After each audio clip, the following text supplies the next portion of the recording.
The Cardinals finish up the second series of the year, taking on the Milwaukee Brewers up in Milwaukee. You know what that means, don't you? It's Miller time, baby! Yeah! Dude, aren't you like about 2 months a little bit late on that?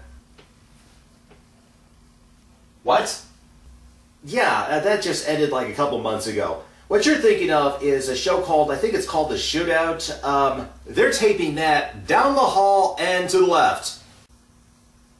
You know what? Screw this. Besides, this has turned into a total sausage fest anyway. We're going out today to kick out every line, take anything we want, drink everything inside. We're going till the world stops turning while we burn it to the ground at night. Happy opening day, everyone. Cards, once again, took 2 out of 3 from the Milwaukee Brewers, upping their record to 4-2. And since they won another series, and because the home opener's today, and to pay homage to legendary Cardinals broadcasting great Mike Shannon, I shall now crack open this celebratory can of ice-cold Budweiser. Best sound in the world.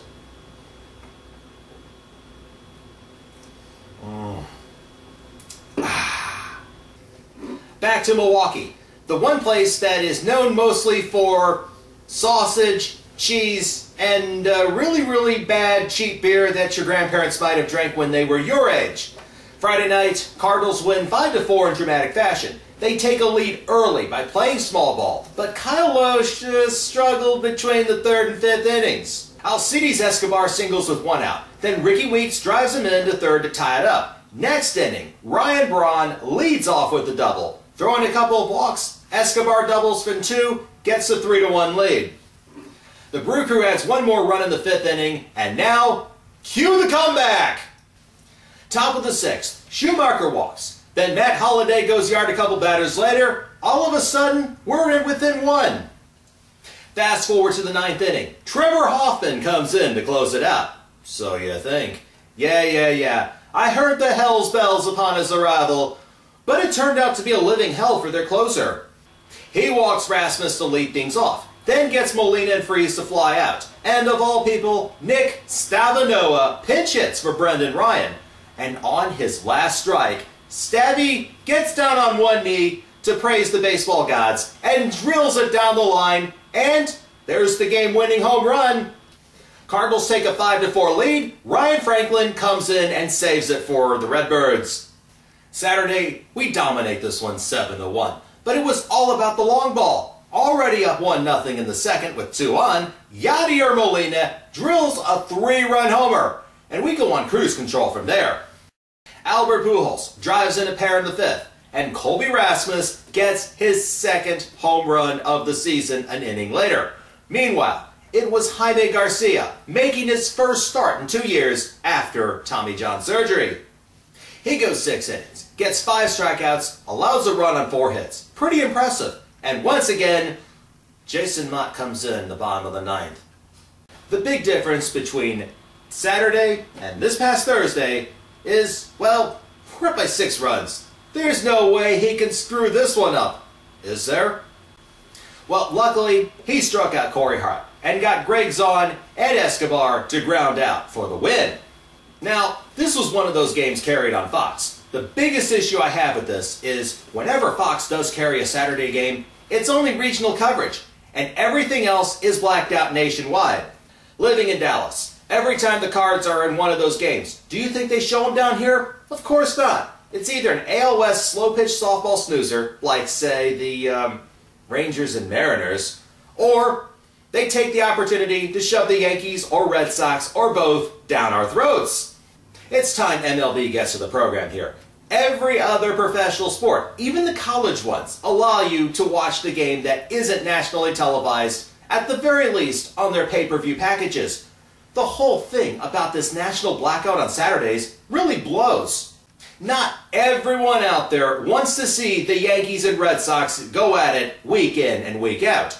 In fact, this might be a surprise to you, but there's a lot of people out there that can't stand either team. We head to Sunday, and we're actually featured on ESPN's Sunday Night Game for the next couple of weeks. Sadly, the Cardinals lost a heartbreaker 8-7. And the truth was, Chris Carpenter didn't have his stuff at all. He allows a homer to Ricky Weeks to start things off, and it goes downhill from there. Corey Hart hits a solo shot in the second and gives up a 2-run homer to Ryan Braun in the fifth. The third inning, although really ugly, wasn't necessarily his fault. David Freese commits 2 errors on routine groundouts, which would have allowed Carp to end the inning unscathed. But 2 runs scored as a result of those mistakes. Ultimately, we're down 7-2, and I think it's time for another swig of this. Although, there were some interesting things in that inning.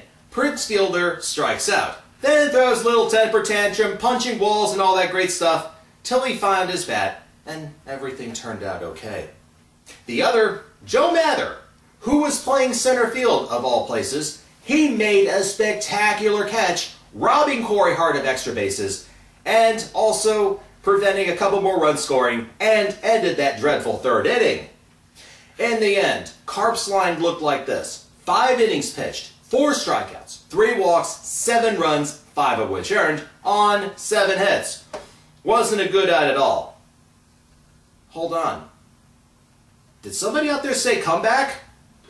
The Cards scored their first 2 runs in the fourth on back-to-back walks with the bases loaded. Then Albert Pujols, for the second time this season, hits 2 home runs, both of which 2-run shots, increasing his home run total to 4. His first one was a 2-run shot in the 7th inning off Randy Wolf, which ended his night. He does it again in the top of the 9th with 2 out off Trevor Hoffman to bring us within 1. Perhaps it'll be deja vu all over again like it was on Friday night. Matt Holliday goes yard to deep center and ties things up. Trevor Hoffman once again blows a 3-run lead. But instead of a repeat of Friday night's performance, it was more of a repeat of what happened last Thursday afternoon. Denny Reyes comes in and strikes out Prince Fielder. That's good. Then, of course, LaGenius pulls him and puts Kyle McClellan in there, who on his 4th pitch to Casey McGee gives up the game-winning homer. And I'm going to need another drink of this. Well, I guess I won't really criticize LaGenius too much this time, since extra innings would have meant a really late night, and there's a huge game today. The home opener is at 3 o'clock, and the 0-6 Houston Astros are in town. Anyone who is either from St. Louis, like myself, or has ever been to St. Louis, knows that today is the holiest of days in the city. Everything literally shuts down, and Cardinal fans everywhere rock the red like nobody else. Adam Wainwright and Wandy Rodriguez go at it for today's game, and that leads to my question of the day. How do you celebrate opening day? What kind of rituals, if any, do you go through? And if you say that you're going to the game, I will hate you forever. Just kidding on that one, but I will be extremely jealous. As always, you can submit your answers, comments, questions, or anything else in the comment box below. You can subscribe to my channel on YouTube, you can follow me on Twitter, and if you can find me, you can add me as a friend on Facebook. Oh yeah, how about those comments made by Barry Bonds talking about Mark McGwire's steroid use? You know what? What about you? When are you going to come clean? I guess you can't. I mean, after all, if you did, you'd wind up in prison, wouldn't you?